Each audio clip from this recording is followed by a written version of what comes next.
Good morning class. आज हम हमारे नए टेस्ट पेपर का सॉल्यूशन बनाते हैं। हमारा जो टेस्ट फॉर्म नंबर है वो है 025867। ये हमारे पास सीजीएल के एग्जाम की टेस्ट सीरीज है जिसमें मैथ्स के टोटल 25 क्वेश्चंस आते हैं। और ये जो हमारी टेस्ट सीरीज है ये नए पैटर्न के अकॉर्डिंग है, जिसमें हमारे नए जो क्वेश्चंस ऐड हुए, नए टॉपिक्स ऐड हुए, उनके क्वेश्चंस भी इस टेस्ट सीरीज में आपको देखने को मिलेंगे। तो चलिए करते हैं आज के पेपर को स्टार्ट। आज के पहले क्वेश्चन से। पहला क्वेश्चन ये रहा हमारी स्क्रीन पर।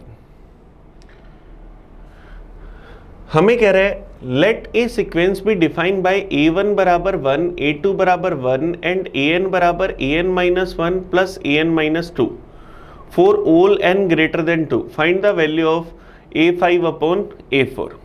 एक श्रृंखला हमें दी गई है जिसमें a1 का मान हमारे पास 1 है, a2 का मान भी 1 है। इसके बाद जितनी भी टर्म है उनके लिए दे रखा है कि an की वैल्यू क्या होगी, an minus 1 plus an minus 2। जैसे अगर मुझे a3 निकालना है तो वो क्या होगा, a2 प्लस a1। तो a2 और a1 दोनों की वैल्यू 1 1 है, तो a3 का मान क्या आ गया, 2। a3 की वैल्यू 2 आ गई।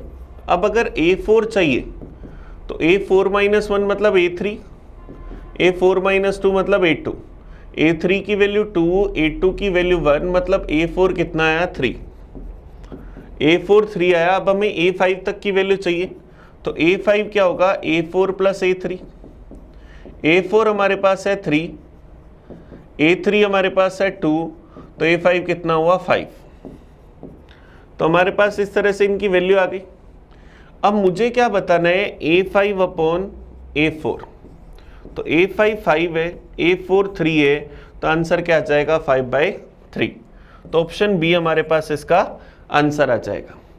चलिए नेक्स्ट क्वेश्चन की ओर बढ़ते हैं। Question number 52। A cylindrical tube made of metal is opened at both ends. The internal diameter of tube is 11.2 centimetre. एक हमारे पास सिलेंड्रिकल ट्यूब है जो दोनों साइड से ओपन है। इसकी जो इंटरनल डायामीटर हम लोगों को दे रखी है वो हम लोगों को दे रखी है 11.2 सेंटीमीटर, मतलब इंटरनल जो रेडियस है वो क्या होगी, 5.6 सेंटीमीटर। इसकी जो हाइट है, लंबाई है, वो 21 सेंटीमीटर। और प्रत्येक स्थान पर धातु की जो मोटाई है वो है 0.4 सेंटीमीटर। तो हमें क्या करना है, हमें इसमें धातु का आयतन बताना है, वॉल्यूम ऑफ मेटल। तो अब देखो हमें पता है इंटरनल रेडियस 5.6 है, तो बाहर वाली रेडियस 0.4 हो जाएगी, ज़्यादा मतलब 6 सेंटीमीटर। हाइट हमारे पास 21 सेंटीमीटर। तो एक खोखला जो बेलन है, एक खुली हुई मेरे पास बेलनाकार जो धातु की बनी नली है, इसके अगर मुझे यहाँ से धातु का वॉल्यूम चाहिए तो मैं क्या करूँगा, पूरे के वॉल्यूम में से अंदर वाला वॉल्यूम घटा दूंगा। सिलेंडर पूरे का volume pi r square h minus अंदर वाला volume pi r square h. तो यहां से हम पाई एच तो कॉमन ले लेंगे, r square minus r square, तो वॉल्यूम क्या आ जाएगा, पाई एच इंटू में आर प्लस आर इंटू में आर माइनस आर। तो यहां से अगर अपन इसको सोल्व करें, अब इसका अपन वॉल्यूम निकालें, तो इसका वॉल्यूम मेरे पास क्या आ जाएगा, 22/7, एच की वैल्यू 21, आर प्लस आर इन दोनों का टोटल करा तो 11.6, आर माइनस आर इन दोनों का डिफरेंस करा तो 0.4। तो यहाँ से 7 से चला जाएगा 3 बार, 22 इंटू 3 66 इंटू में मेरे पास क्या है 11.6 इंटू में 0.4। पॉइंट अगर मैं दोनों के हटा दूँ तो दोनों के बटा में 10 मतलब 100 आ जाएगा। अब 66 को अगर मैं 4 से गुना करूँ तो 6 चौक 24, 2 6 चौक 24 और 2 26, 264 गुना 116/100।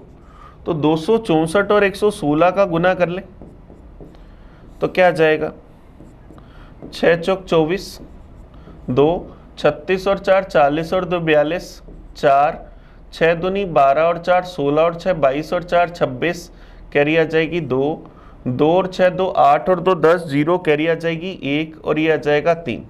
तो क्या आ जाएगा 30624 अपॉन में 100, तो क्या आ जाएगा 306.24 सेंटीमीटर क्यूब। तो ऑप्शन सी हमारा आंसर आ जाएगा। और कुछ लोग तो 6 चौक 24 लास्ट का डिजिट 4 देखकर ही सीधा आंसर टिक कर सकते हैं। चलिए नेक्स्ट क्वेश्चन की ओर बढ़ते हैं, क्वेश्चन नंबर 53। ये हमारे पास मेंसुरेशन का क्वेश्चन था। नेक्स्ट देखते हैं 53। इफ x की पावर a बराबर 3, x की पावर b बराबर 2, x की पावर c बराबर 1/6, तो हमें a cube plus b cube plus c cube का मान बताना है कि क्या होगा। अब क्या हम ये जानते हैं कि 3 इंटू 2 बराबर 6 होता है, तो 3 की जगह x की पावर a लिख सकता हूँ, 2 की जगह x की पावर b लिख सकता हूँ, x की पावर c बराबर 1/6 है, तो 6 बराबर क्या 1/x की पावर c, या 6 बराबर x की पावर माइनस c, तो 6 की जगह x की पावर माइनस c लिख सकते हैं, या 1/x की पावर c लिख सकते हैं, जैसे आपका मन करे। अगर मैं इसको 1/x की पावर यहाँ पर लिख दूँ, 1/x की पावर c लिख दूँ, तो देखो क्या होगा, ये ऊपर आ जाएगा x की पावर a इंटू एक्स की पावर b इंटू एक्स की पावर c बराबर 1। तो यहाँ से क्या आ जाएगा, x की power a plus b plus c, 1 को क्या मैं x की पावर 0 लिख सकता हूँ, तो a प्लस बी प्लस सी कितना है 0। अब a प्लस बी प्लस सी 0 है, जब भी हमें कभी भी 3 नंबर्स के क्यूब का सम निकालना है और अगर इन तीनों का टोटल 0 आ जाए तो इसकी वैल्यू क्या होती है 3abc। तो टोटल 0 आ गया तो इसकी वैल्यू क्या होगी 3abc, ऑप्शन बी हमारा आंसर आ जाएगा। ये हमारे पास अलजेब्रा का बड़ा शानदार सा क्वेश्चन है। चलिए नेक्स्ट क्वेश्चन की ओर बढ़ते हैं 54। 3a माइनस 3/a माइनस 5 बराबर 0, तो हमें इसकी वैल्यू बतानी है कि क्या होगी। तो क्या 3a माइनस 3/a बराबर 5 लिख सकते हैं। 3 का अगर भाग दे दे तो a माइनस 1/a बराबर क्या 5/3। अब अगर अपन यहाँ से a cube minus 1/a cube निकालें तो a cube minus 1/a cube का फॉर्मूला क्या होगा, a माइनस 1/a का whole cube plus 3a minus 1/a। तो 5/3 का क्यूब, 5 का क्यूब 125, 3 का क्यूब 27 प्लस 3 गुना 5/3, 3 से 3 कट जाएगा तो क्या जाएगा 125/27 प्लस 5। ये मेरे पास किसकी value I, a cube minus 1/a cube की। लेकिन हमें फाइंड क्या करना है, a cube minus 1/a cube plus के अंदर 4। तो a cube minus 1/a cube की वैल्यू 125/27 प्लस 5 प्लस में 4 और है, तो 125/27 प्लस 9। अब 27 का अगर अपन एलसीएम ले लें, 9 से गुना कर दें तो क्या जाएगा 125। 27 को 9 से गुना करा तो 270 में से अगर 27 घटा दे तो 243।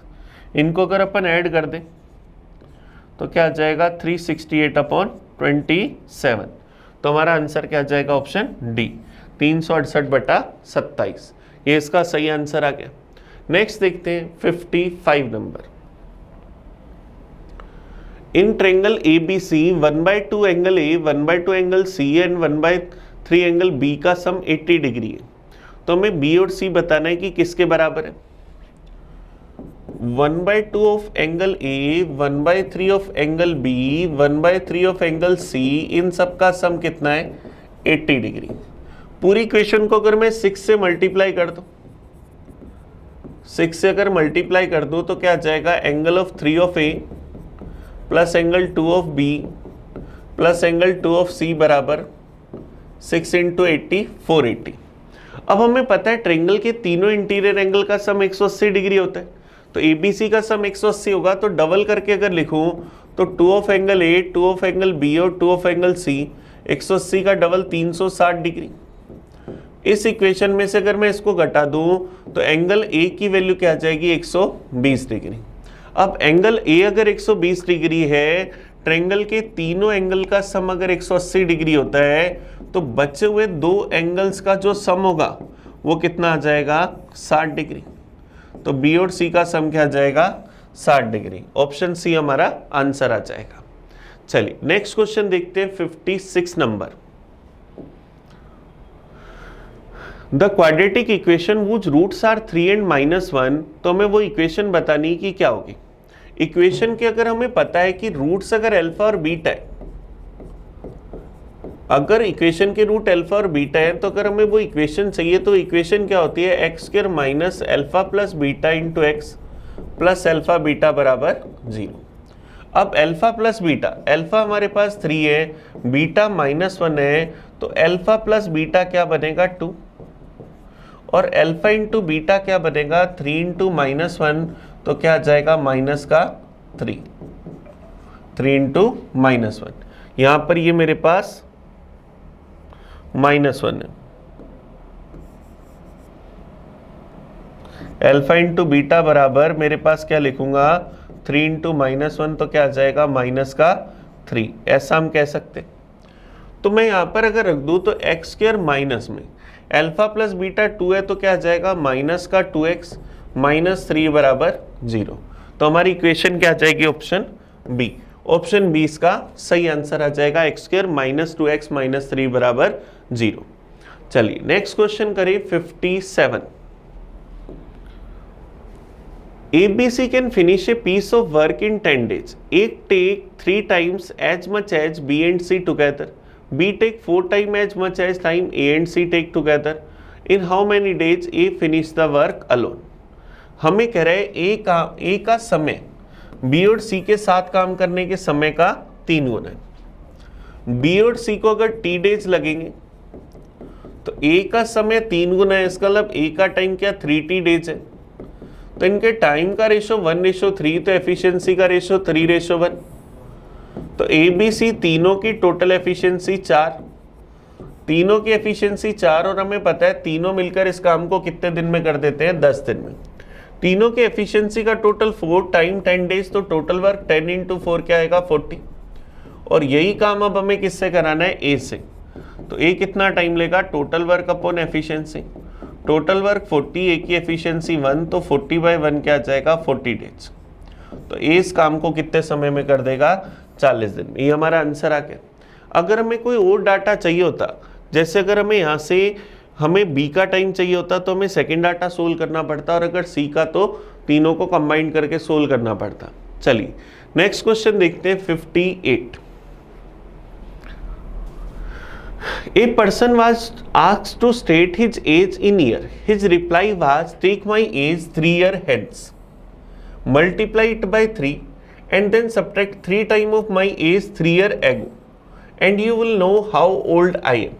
एक व्यक्ति से उसकी एज बताने के लिए कहा गया, उसका आंसर था 3 साल बाद की मेरी आयु लीजिए, उसे 3 गुना कीजिए, गुणनफल में से 3 साल पहले की आयु के 3 गुना को घटा दीजिए, फिर आपको पता लग जाएगा कि मेरी वर्तमान आयु क्या है।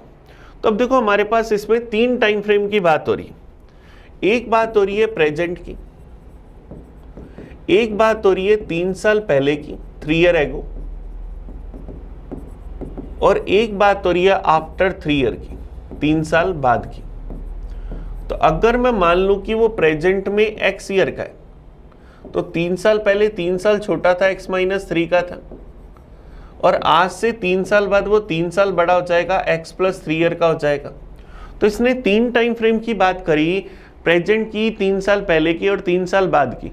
तो हमने ये तीनों इसकी एज ले ली, प्रेजेंट की एज x मान ली, तो 3 साल पहले x - 3 और 3 साल बाद में x + 3। अब कह रहे 3 साल बाद मेरी आयु लीजिए, 3 साल बाद इसकी एज ली, अब कह रहे इसे 3 गुना कीजिए, गुना कर दी, गुणनफल में से 3 साल पहले की आयु के 3 गुना को घटाइए, 3 साल पहले की आयु के 3 गुना को हमने इसमें से घटा दिया, तो फिर कह रहा है जो एज प्राप्त होगी वो उसकी वर्तमान आयु होगी, वो प्रेजेंट के बराबर होगी। जो इसने यहाँ पर हमें हिंदी या इंग्लिश में कहा, हमने उसे मैथमेटिकल एक्सप्रेशन में रिप्रेजेंट कर दिया। तो यहाँ से हम x का मान निकाल लेते, 3x + 9 माइनस में 3x + 9 बराबर x, 3x से 3x कट गया तो x बराबर 9 + 9 18। तो उसकी प्रेजेंट एज वर्तमान आयु कितनी है 18 साल। ऑप्शन डी हमारा आंसर आ गया। नेक्स्ट देखते हैं question number 59। A trader allows a trade discount of 20% and a cash discount of 6.1/4% on the mark price of his goods and get a net gain of 20% of the cost. By how much above the cost should be goods be marked for the sale? अब cell के लिए हमें बताना है कि लागत मूल्य से कितना ज़्यादा इनको रखना पड़ेगा। हमने यहाँ पर इसको 2 डिस्काउंट दिए, पहला डिस्काउंट दिया 20% का और दूसरा कैश डिस्काउंट दिया 6 से 1/4% का।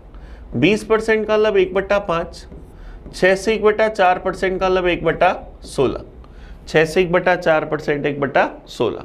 तो अब देखो अगर मैं कहूँ कि इसका MRP 5 था, 1 का डिस्काउंट दिया तो बेचा कितने में, 4 में। अगर इसका MRP 16 था, 1 का डिस्काउंट दिया तो बेचा कितने में, 15 में। 4 से चला गया 4 बार, 5 से गया 3 बार। इसका मतलब MRP 4 वाली चीज को हमने कितने में बेचना है, 3 में। 4 वाली चीज को 3 में बेचना है तो कितना डिस्काउंट देना है, 1 का कितने पर, 4 पर, परसेंटेज में चाहिए, इंटू करा 100% से 25%। तो इन दोनों का जो नेट डिस्काउंट आया वो कितना आया, 25%। अब दोनों का नेट डिस्काउंट आया 25%। अब हमें कितना प्रॉफिट चाहिए, 20% का। तो हमें बताना है कि MRP जो है वो कॉस्ट प्राइस से कितना ज़्यादा होना चाहिए। तो हमारे पास एक फॉर्मूला होता है MRP अपॉन CP बराबर 100 प्लस माइनस प्रॉफिट या लॉस अपॉन में 100 माइनस डिस्काउंट। तो MRP अपॉन CP, डिस्काउंट दिया 25% का तो 100 माइनस 25 75। MRP हमें प्रॉफिट चाहिए 20% का तो 100 प्लस 20 120। 5 से अगर अपन यहाँ पर काट दें या 15 से काट दें तो क्या आ जाएगा, 8/5। तो 5 वाली चीज का MRP 8, तो कितना ज्यादा, 3 ज्यादा। किससे, 5 से। परसेंटेज में चाहिए, इंटू करा 100% से, तो 3/5 मतलब 60%। तो हमें क्या करना पड़ेगा, उसका MRP कॉस्ट प्राइस से कितने % ज्यादा रखना पड़ेगा, 60%। ये हमारा आंसर आ गया। चलिए नेक्स्ट देखते हैं question number 60। Nitin borrows some money at the rate of 6% per annum for first 3 years, 9% per annum for the next 5 years, and 13% per annum for the period beyond 8 years.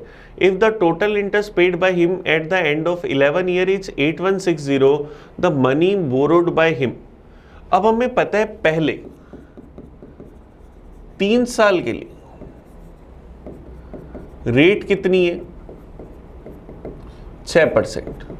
पहले 3 साल के लिए rate अगर 6% तो SI percentage कितना बना, 18%। फिर कह रहे वही राशि अगले 5 साल के लिए 9% पर। नेक्स्ट 5 ईयर के लिए रेट क्या है, 9%, तो SI कितना बना, 45%।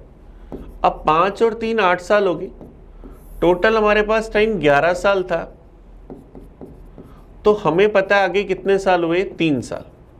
अगले 3 साल के लिए रेट कितनी, 13%। तो अगले 3 साल का SI परसेंटेज 39%।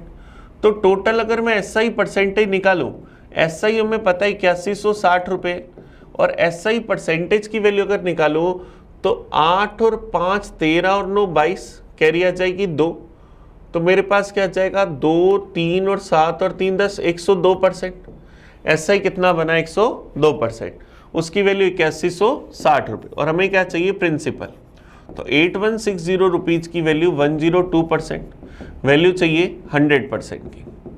परसेंटेज से परसेंटेज गया, 8 से एक बार गया 102 से चला गया 80 बार, 80 इंटू 100 प्रिंसिपल क्या आ जाएगा, 8000 रुपये।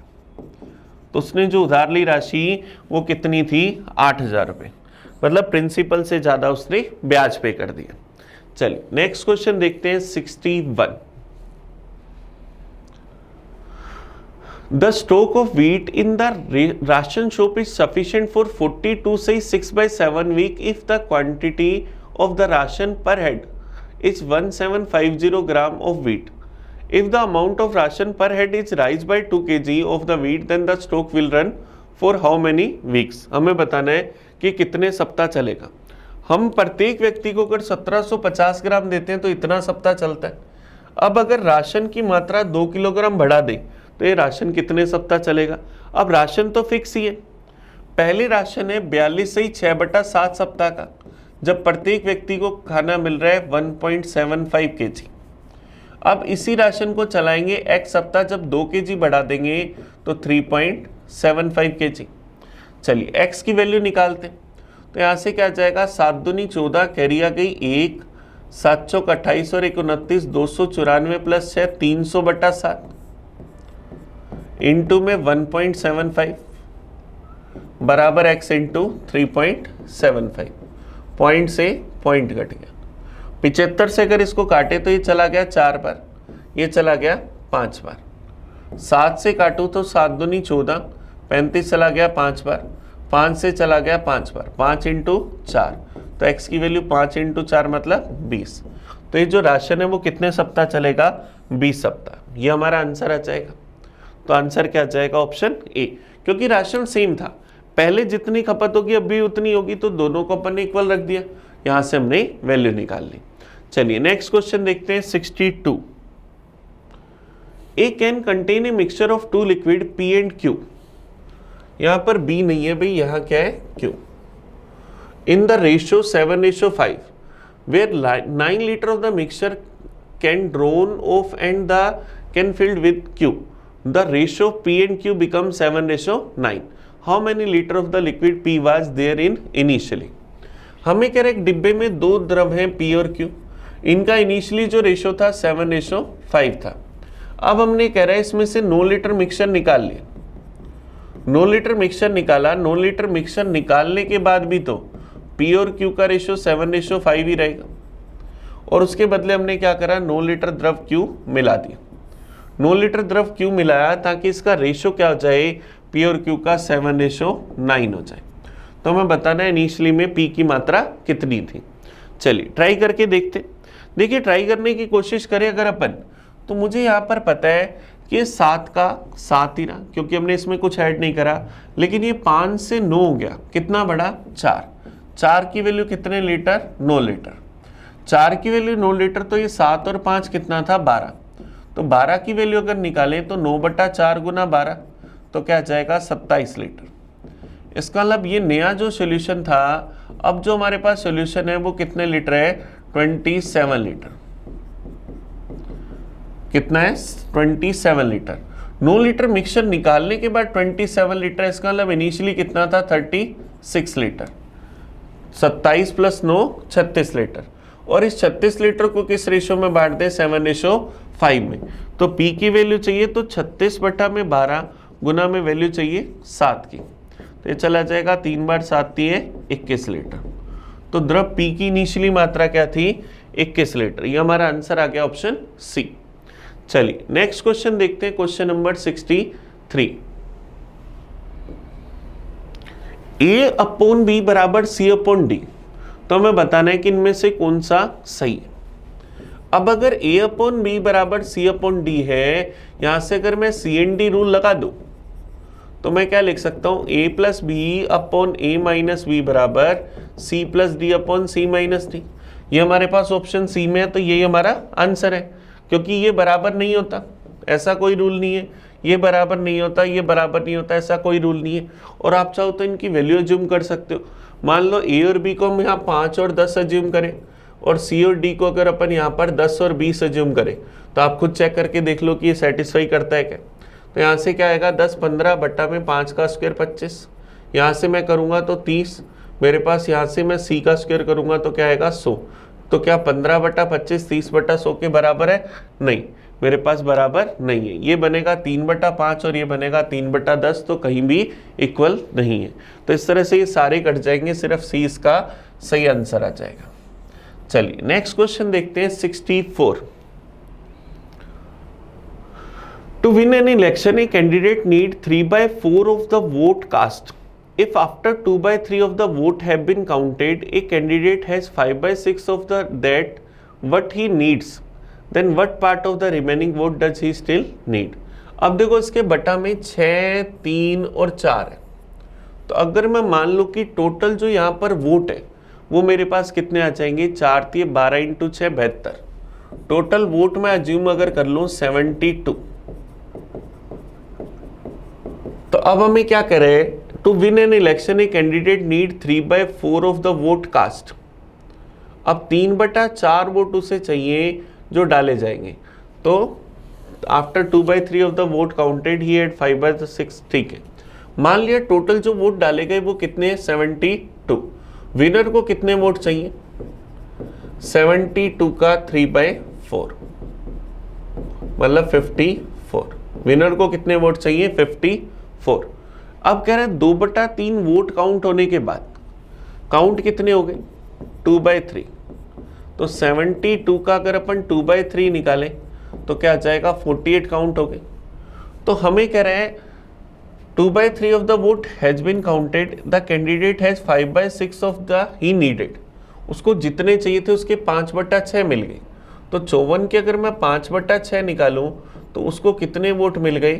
45। 48 वोट काउंट हुए, उसमें से उसको कितने मिल गए? 45। अब क्या कह रहे हैं, उसको कितने, तो उसको अभी भी शेष मतों का कितने भाग की आवश्यकता होगी? अब देखो 45 वोट मिल गए 54 में से, तो उसको भी कितने वोट चाहिए? 9। कितने वोट डालने रह गए? काउंट हो गए 48, तो कितने बच गए? 24। तो 9/24 या 3/8। तो डाले गए वोटों में से अभी भी जो शेष मच बचे हैं उसका कितना चाहिए उसे? 3/8। उसको चाहिए थे 72 का 3/4 मतलब 54।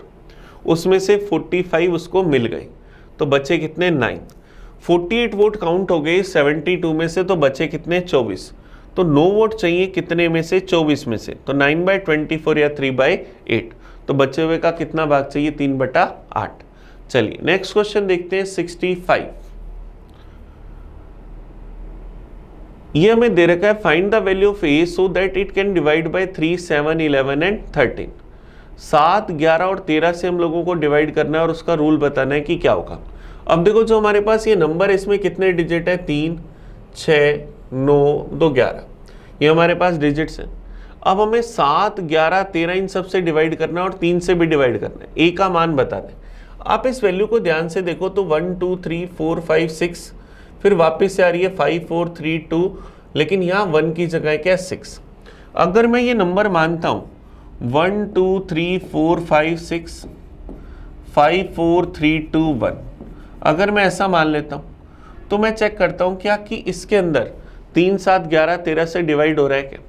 अगर अपन इसको यहाँ से सोल्व करें तो मेरे पास देखो ये क्या होगा? 1, 2, 3, 4, 5, 6, 5, 4, 3, 2, 1। अब देखो इन सबका अगर मैं 3 से चेक करना चाहता हूँ, सबका टोटल 3 बन रहा है क्या? 3, 6, 10, 15, 21, 21 के बाद 15, 36, 3 का भाग चला जाएगा। 7, 11, 13 का रूल चाहिए तो 3 डिजिट के अगर मैं पेयर बनाऊं तो एक पेयर ये बनाया, दूसरा पेयर ये बनाया, तीसरा पेयर ये बनाया और चौथा पेयर ये बनाया।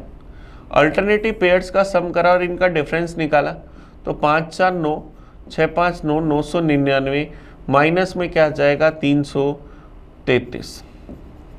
माइनस में क्या जाएगा? 333, क्योंकि 1 और 2 3 और 333, तो क्या बचेगा? 666। अब 666 मेरे पास इसके तीनों डिजिट सेम है। अब मैं यहाँ पर अगर चेक करूँ 666 बच रहा है तो मेरे पास क्या होगा? अच्छा, अल्टरनेटिव का सम करना था, अपने को अल्टरनेटिव का सम करना था, तो हमने ये जो एरो लगाया ये भी अभी गलत लगाया। चलिए वापस से अगर इस नंबर को लिखें, नंबर लिखें 1, 2, 3, 4, 5, 6, 5, 4, 3, 2, 1। अगर ये लिखें 3 डिजिट के पेयर बनाए तो हमारे पास ये पेयर बनेंगे।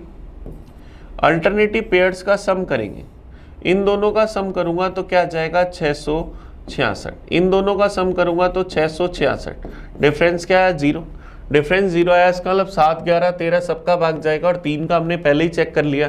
तो हमें इसको 3 to 1 बनाना है, 6 को 1 बनाना है, तो कितना घटाए? 5। तो ए का मान क्या जाएगा? 5। और देखो आपको ध्यान होगा 11 का जो स्क्वायर होता है वो क्या होता है? 121। 11 का क्यूब होता है वो क्या होता है? 1331। तो इस तरह से डिजिट उसमें सेम आते हैं, तो उसका रूल भी आप चाहें तो ट्राई कर सकते हैं। चलिए नेक्स्ट देखते हैं question number 66। A tree was plant 2 years ago. If increase at the rate of 20% per annum, it is present height of the tree 680 centimeter. What was the height when it was planted? जब हमने इसको लगाया था तब इसकी लगभग height बतानी कि क्या होगी। हर साल इसकी हाइट 20% से बढ़ती है और आज हाइट है 680 सेंटीमीटर। हर साल 20% से बढ़ती है, पहले साल भी 20% बढ़ी, दूसरे साल भी 20% बढ़ी, मतलब 1/5 से बढ़ रही। तो इसका मतलब इनिशियली हाइट अगर 5 थी तो फिर 6 हो गई, 5 थी तो फिर 6 हो गई, मतलब इनिशियली हाइट थी 25 और अब कितनी होगी? 36। 36 की वैल्यू कितनी दे रखी है? 680 सेंटीमीटर। और हमें वैल्यू किसकी चाहिए? इनिशियल हाइट की 25 की। तो यहाँ से अगर वैल्यू निकालें तो 680 वैल्यू है 36 की, वैल्यू चाहिए 25 की। तो यहाँ से अगर अपन इसको सोल्व करें, 4 से काट दे, 4 से गया 9 बार, 4 से गया एक बार बच गया 2 28, फिर चला जाएगा 7 बार 170। अब 170 इंटू 25/9, 9 से नहीं कट रहा, 170 को 25 से गुना करें तो 4 चौक 16 बच जाएगा, 1 10, फिर चला जाएगा 2 बार, मेरे पास चला जाएगा 2, फिर चला जाएगा 170 को 25 से अगर गुना करना है, 170 में 4 का भाग दिया, 4 चौक 16, 10 चला जाएगा 2 बार, 2 बच गया, 4250/9। तो यहाँ से 9 का भाग दूंगा, क्या आएगा, 9 चौक 36, बच जाएगा 6 65, 7 नीम 63, बच जाएगा 2 20, चला जाएगा 2 बार। तो लगभग हाइट क्या आ जाएगी, 472 सेंटीमीटर। ऑप्शन ए हमारा आंसर आ जाएगा। चलिए नेक्स्ट क्वेश्चन देखते हैं, question number 67। A man cover a distance of 21 km in 1 hour 40 minutes on bicycle from P to Q. The road from P is level for 13 km and then it's uphill to Q. The man average speed on the level is 15 km per hour. Find its average speed on uphill. चलिए कोशिश करते। P से Q तक की दूरी total कितने kilometre की दूरी, 21 किलोमीटर की, कितने टाइम में तय करी, 1 घंटा 40 मिनट के अंदर, मतलब 100 मिनट। अब हमें पता है इसमें से 13 किलोमीटर की जो दूरी है वो एकदम समतल थी। तो अब हमें कह रहे हैं उसकी जब वो दूरी तय कर रहा था तब स्पीड कितनी थी, 15 किलोमीटर पर आवर।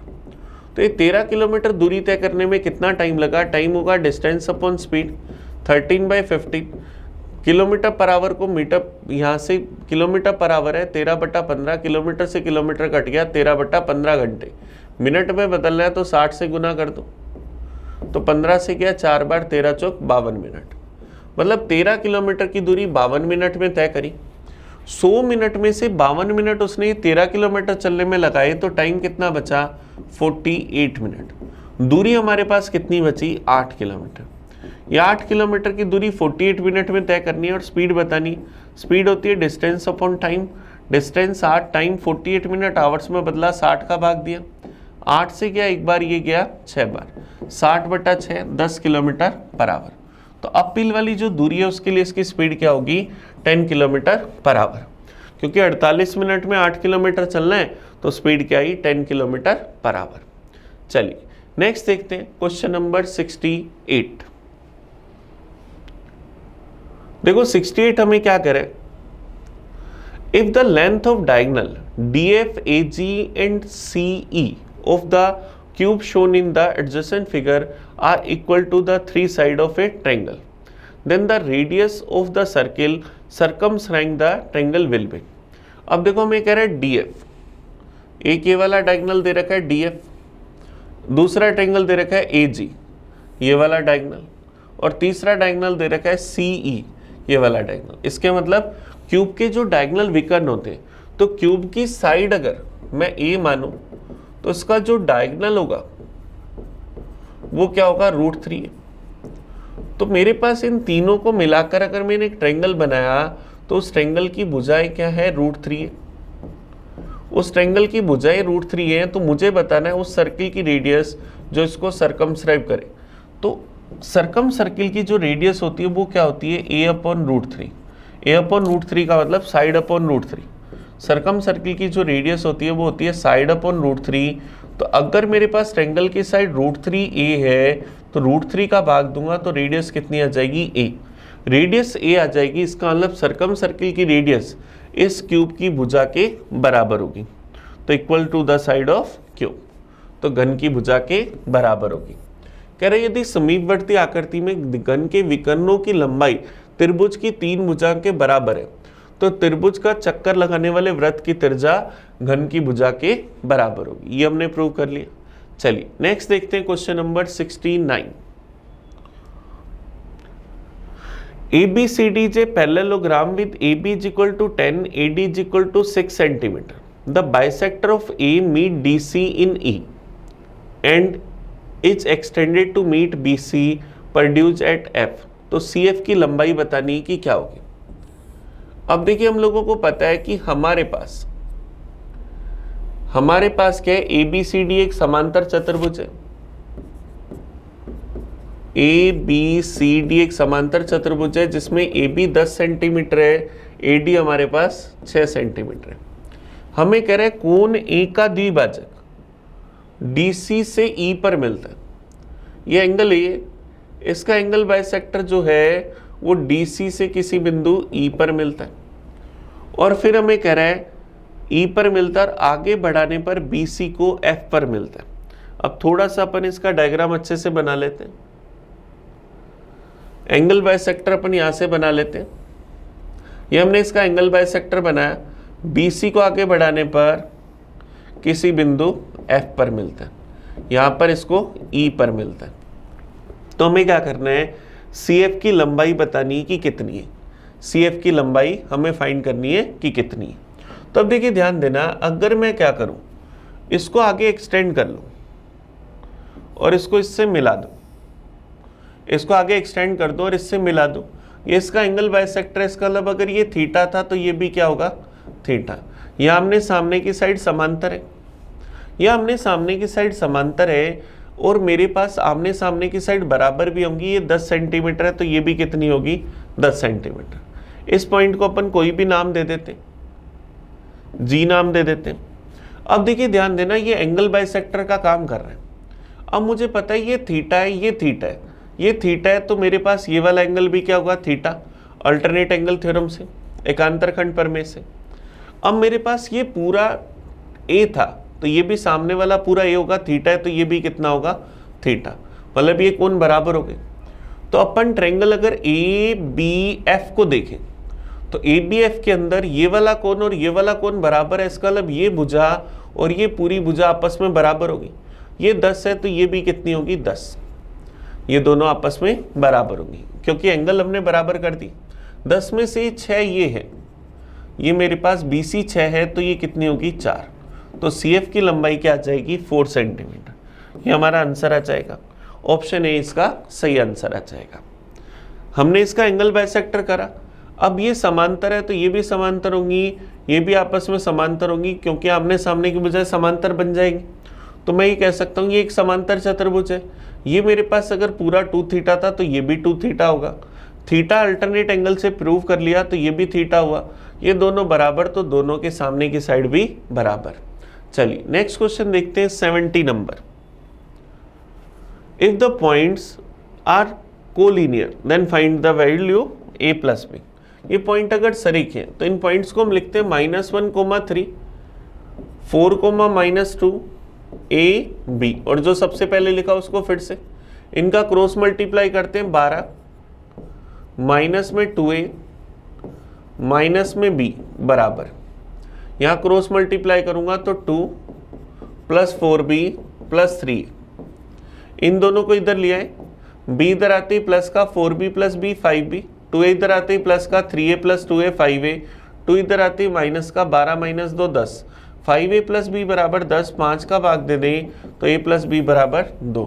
तो हमारा आंसर क्या आ जाएगा, ऑप्शन सी। तो हमारे पास इस क्वेश्चन का सही आंसर आ गया ऑप्शन सी। चलिए नेक्स्ट देखते हैं 71। For the data set shown below calculate the. हमें इस डाटा के लिए कैलकुलेट करना है inter quartile range, quartile deviation and coefficient of quartile deviation. हमें इनकी वैल्यू फाइंड करनी। इंटर क्वार्टाइल रेंज क्या होती है, Q3 - Q1। क्वार्टाइल विचलन क्या होता है, Q3 - Q1/2। हमारे पास कोफिशिएंट ऑफ क्वार्टाइल डेविएशन क्या होता है, Q3 - Q1 अपॉन में Q3 + Q1। तो सबसे पहले अगर हमें वैल्यू चाहिए तो हमें इस डाटा सेट को असेंडिंग या डिसेंडिंग ऑर्डर में लिखते हैं। तो असेंडिंग ऑर्डर में अगर लिखें तो क्या आ जाएगा, 11, 18, 22, 40, 41, 62, 70। टोटल कितनी वैल्यू हुई, 7। यहाँ भी 1 2 3 4 5 6 7, ये मेरे पास 7 डाटा पॉइंट्स हैं।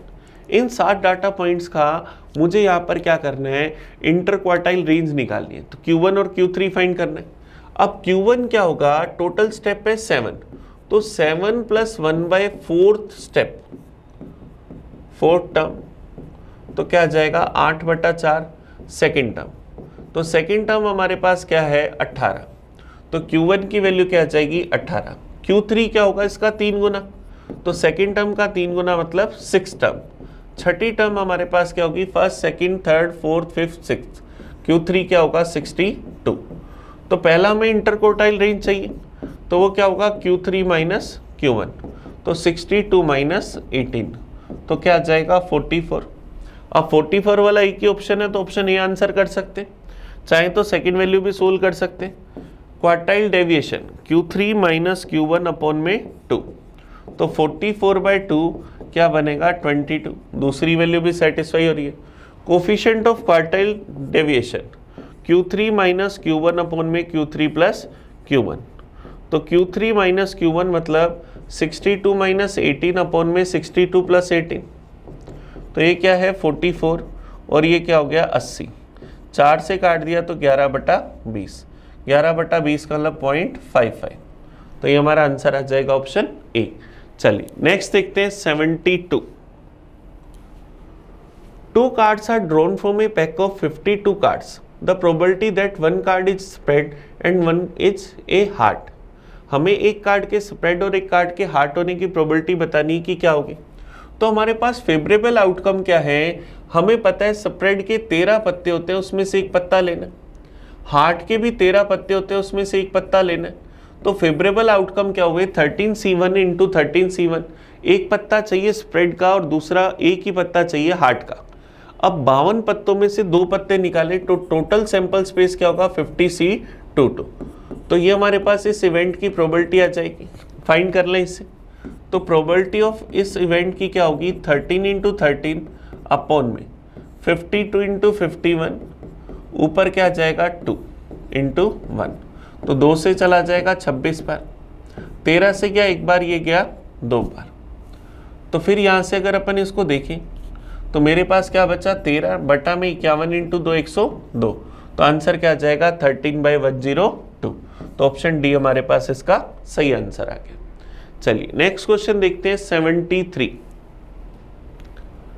73 देखो हमारे पास डीआई का क्वेश्चन है, हमें क्या करें the table given below shows below the number of the student enrolled in 5 colleges over the 5 year. 5 अलग अलग कॉलेज है जिसमें 5 सालों में हमारे पास जो स्टूडेंट दाखिल हुए उनकी संख्या दिखा रखी है। हमें क्या बताना है वर्ष 2012 में कॉलेज ए और बी में नामांकित कुल छात्रों का अनुपात 2013 में डी और ई में कुल नामांकित छात्रों से क्या है। 2012 में ए और बी चाहिए, 2012 में ए और बी का अगर अपन टोटल देखें तो मेरे पास कितना आ जाएगा 0, 5 और 2 7 और 5 12, कैरी आ जाएगी 620, तो 2012 में ए और बी में 620। 2013 के अंदर डी और ई के अंदर, 2013 में अगर अपन डी और ई देखें तो ये रहा मेरे पास 420 प्लस 430 850, तो 620 और 850 का रेशो निकालें तो क्या आएगा 62:85, ऑप्शन बी हमारा आंसर आ जाएगा, तो ऑप्शन बी इसका आंसर आया। चलिए नेक्स्ट देखते हैं क्वेश्चन नंबर 74। हमें क्या कह रहा है 74 सेम इसी डीआई का क्वेश्चन है। 2013 में कॉलेज ई में पढ़ने वाले छात्रों की संख्या बी सी डी में 2013 में पढ़ने वाले छात्रों का कितना परसेंट है। 2013 में अगर मैं ई की बात करूं तो ई में कितने स्टूडेंट है 430। अब बी सी डी में टोटल बात करूं 2013 में तो इन सब का टोटल कर ले तो क्या आ जाएगा 70 20 90 और 100, 400 3 700 और 1000 प्लस 100 1100, 430 1100 का कितना परसेंट है, परसेंटेज में चाहिए इंटू करा 100% से, 20 से 20 कट गई 430/11, 430 में 11 का भाग देते 11 3 33, बच जाएगा 10 ऊपर से 0 100 चला गया 9 बार, 99 बच गया 1, तो 39.1%, ऑप्शन ए हमारा आंसर आ गया। नेक्स्ट क्वेश्चन देखते हैं 75। 75 देखो हमें क्या कह रहा है कन्वर्ट। अब देखो 75 में हमारे पास ये जो दे रखा है इसकी हमें यहाँ पर कोई भी जरूरत नहीं है, तो इसको अपन यहाँ से डिलीट कर देते। 75 में हमारा सिर्फ ये क्वेश्चन है कन्वर्ट दिस इनटू हेक्साडेसिमल। देखो हेक्साडेसिमल में हमारे पास बेस 16 होता है, तो 4 4 हमारे पास ये किस में है, बाइनरी में। तो 4 4 का पेयर बनाएंगे, क्या है 1 0 1 0 1 1 0 1 0 1। तो मैं यहाँ से इसको हेक्साडेसिमल में बदलना है, तो 4 4 का पेयर बनाता हूँ। लास्ट के 4 डिजिट मेरे पास क्या है 0 1 0 1 0 1 0 1, ये लास्ट के 4 डिजिट। इससे पहले वाले डिजिट 1 0 1 1 और इससे पहले वाले 4 का पेयर मेरे पास 1 0 है, तो इसके आगे मैं 0 0 लगा देता हूँ। अब मुझे पता है ये पहला डिजिट 1 को रिप्रेजेंट करता है, ये 2 को, ये फिर 4 को। तो 1 और ये 4, तो कितना बना 5। ये 1 को रिप्रेजेंट करता है, ये 2 को, ये फिर मेरे पास 4 को और ये 8 को। तो 8 और 2 10 और 1 11। अब 11 मेरे पास यहाँ पर होता नहीं, हेक्साडेसिमल में 9 के बाद क्या चलता है ए का मतलब 10, बी का मतलब 11। तो मेरे पास ये 11 है, इसका मतलब ये क्या है बी। फिर मेरे पास ये क्या बना 1 2 4 8, तो मेरे पास यहाँ से क्या बना ये 2, तो 2 बना, तो मेरे पास 2b5। तो आंसर क्या आ जाएगा 2b5 बेस 16। ऑप्शन ए हमारा आंसर आ जाएगा। तो हमारे पास 75 का आंसर आ गया ऑप्शन ए। कंफ्यूज करने के लिए 2b5 भी है, 2c5 भी है, 4b5 भी है, तो आंसर क्या है ए आंसर है। चलिए, तो हमने क्या करा, आज के पेपर के पूरे 25 क्वेश्चंस का एनालाइज करा। आप इस वीडियो को बड़े अच्छे से देखना। आपको कहीं भी कोई डाउट हो, कन्फ्यूजन हो, तो मुझे कमेंट करके बताना। हम मिलेंगे नए पेपर में नए सोल्यूशन के साथ। तब तक थैंक यू। मैं आपका अपना प्रिंस। पढ़ते रहें।